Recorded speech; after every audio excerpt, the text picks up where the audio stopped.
Eh ben les amis, je pensais avoir tout vu, eh ben je m'étais trompé. On va parler d'un film qui est littéralement sous cocaïne les amis. Waouh, c'est un truc de fou ce film. Allez c'est parti les amis, let's go. Gamé à la cocaïne.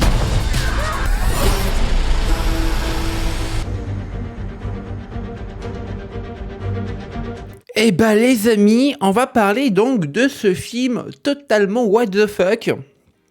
Je pensais vraiment que ça allait être un nanar pure souche, un nanar qui se prend au sérieux, un nanar, hein, un nanar où on passe du mauvais temps devant ce film, où on a envie plutôt de se foutre à poil en buvant un thé attaché comment dirais-je, un truc qu'on n'a pas envie qu'elle soit attachée. Bref, finalement, non, pas du tout, les amis. C'est un très bon film. C'est une série B absolument drôle, bien rythmée. La scène de l'ambulance.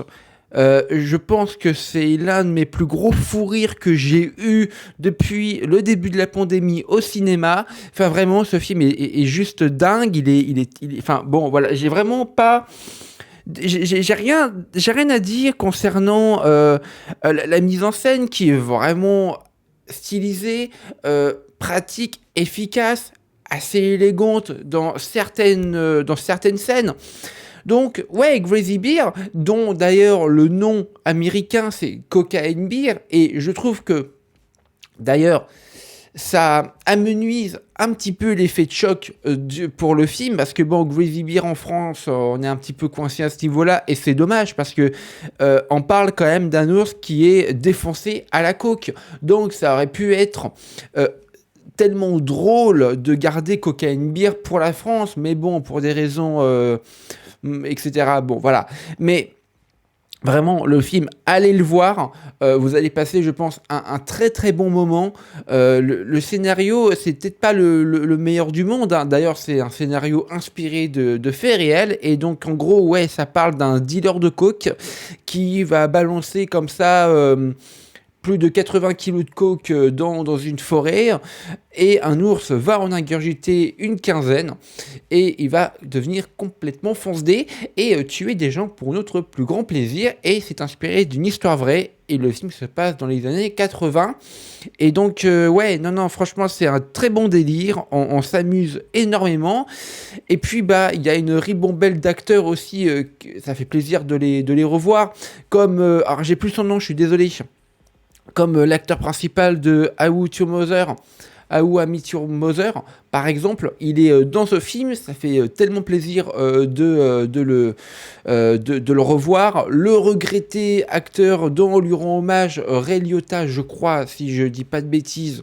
si je n'écorche pas son prénom, le regretté, donc, parce qu'il est décédé il y a 1 an ou 2, je sais plus.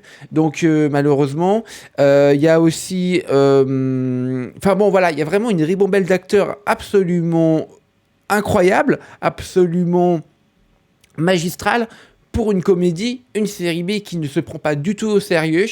Je m'attendais vraiment à un nanar pur souche où on allait se faire chier, où je préférais être assis sur de la citron, ça aurait été beaucoup mieux. Bah non, pas du tout, j'ai passé un agréable moment, je suis vraiment agréablement surpris par la qualité finale du film. Et puis, au niveau de la 3D de l'ours, parce que bon, évidemment, l'ours, c'est de la 3D, hein, heureusement, hein, pour les acteurs, et ben, je peux vous assurer que c'est vraiment, il y a ce côté réaliste, mais à la fois ce côté cartoonesque, parce qu'on est dans un film qui ne se prend pas au sérieux, et au final, bah, c'est pas si dérangeant ça que l'ours soit pas dans, comment dirais-je, réaliste. Donc non, il n'y a rien de dérangeant là-dedans. Franchement, c'est drôle, c'est bien ficelé, on passe un bon moment. Allez le voir entre potes.